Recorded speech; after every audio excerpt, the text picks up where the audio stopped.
The Owl, a brand new character introduced into the Dark Ether storyline in the map Citadel de Mor. And initially when this character was introduced, I didn't think much about him. I thought he was going to be maybe a one-off, maybe similar to the king from the Reisendrache or something like that, so I didn't pay no mind. But as we've been learning more and more about DLC 2, the map The Tomb, it's become clear that he's not done with his story, and his influence is going to continue into the next map and may have a bigger influence over the history of this story than we initially suspected. And I would love to jump into all of that right away, but I think first it'd be best to kind of give a little backstory to the Owl for the people who don't really know much about him, because not many people have talked about him, so I want to explain him to you guys at least a little bit. And I know from all of this, you guys are going to find it really exciting, so I would very much appreciate if you guys dropped a like and subscribe. And with that said, let's talk about the Owl. Now, for anybody who's actually played Citadel's Easter egg, we've actually all seen him once before, and this is where we enter his study, the secret room right before the boss fight. We interact with the item, and we see a ghostly figure start to talk to us, and this is exactly him. This is the Owl. But he obviously wasn't always a ghost, believe it or not. In fact, his story goes all the way back to the 1400s, because here he was actually a top leader at the Knights Templar. And while he was a Knights Templar, during the time he was conquering different parts of the world with them, he was learning more and more about magic and also collecting artifacts. And in fact, we see some of these artifacts on the map Citadel. These are exactly what the incantations are. This is why you see the Egyptian artifact for the fire incantation, or the horseshoe for the lightning incantation, and obviously for the dark and light one they have their own.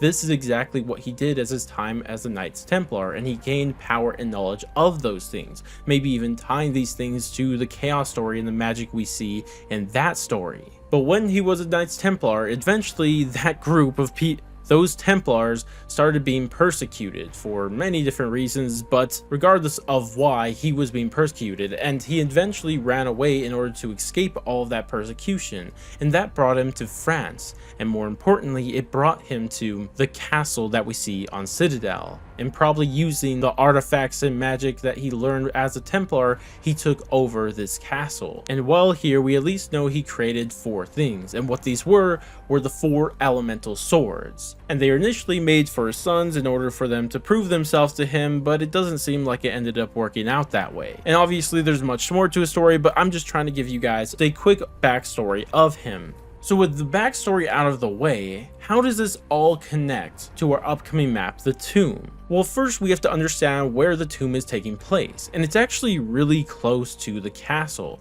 They're both in France, in fact. We learned this in the dying words of Kraft in the ending cutscene to Citadel. It's a dig site nearby to the castle. And when we got our very first look at the map, The Tomb, we had this picture, and in the middle of it, on the floor being dug up, we see the statue of a face. And this is incredibly fascinating because we see this exact same statue in Citadel de Mor during the Easter egg in the Owl's study. Now, we don't know for certain, but all signs seem to be pointing towards that this is the Owl. I mean, that's the thing we interacted with when the ghostly figure of the Owl came up, so it seems like that has to be him, right? And if we assume that is true, right there alone, we could tell there is a big influence over our upcoming map, The Tomb, just by the fact that there is a statue of the Owl there, and a really big one, by the way. That thing is humongous. That's a humongous face.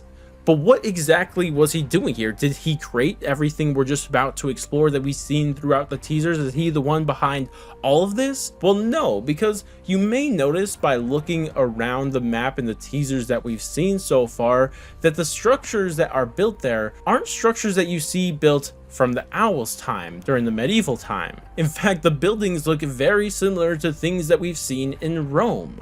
And that's exactly what this is. All of this was initially built by the Romans, and the real life story they're basing this off of was actually a Roman cult that had to go underground because they were being persecuted by the Roman Empire. Now, obviously, they're going to change up the lore for that in the map itself, but that's at least what they're basing it off of. But the question is, if he didn't initially build this place, what was he doing here? Well, I think it all has to do with the same reason our characters are going here. And let's remind ourselves, why are our characters going to this dig site? And that's because we're looking for the Sentinel artifact. And it seems like it's going to be somewhere in the map, the tomb. Now, one question that does pop up is, who's the one who brought the Sentinel artifact here? Was it the Romans or was it the owl? And this is exactly why I think the owl is going to become more and more important to the history of this story. Because the Sentinel artifact isn't just going to be sitting around somewhere on this map. It's going to be locked away somewhere. And how do we know that? Well, let's ask ourselves, what was the whole point of Citadel de Mortar? What did we go there for? What did we get from there? What was the golem and the boss fight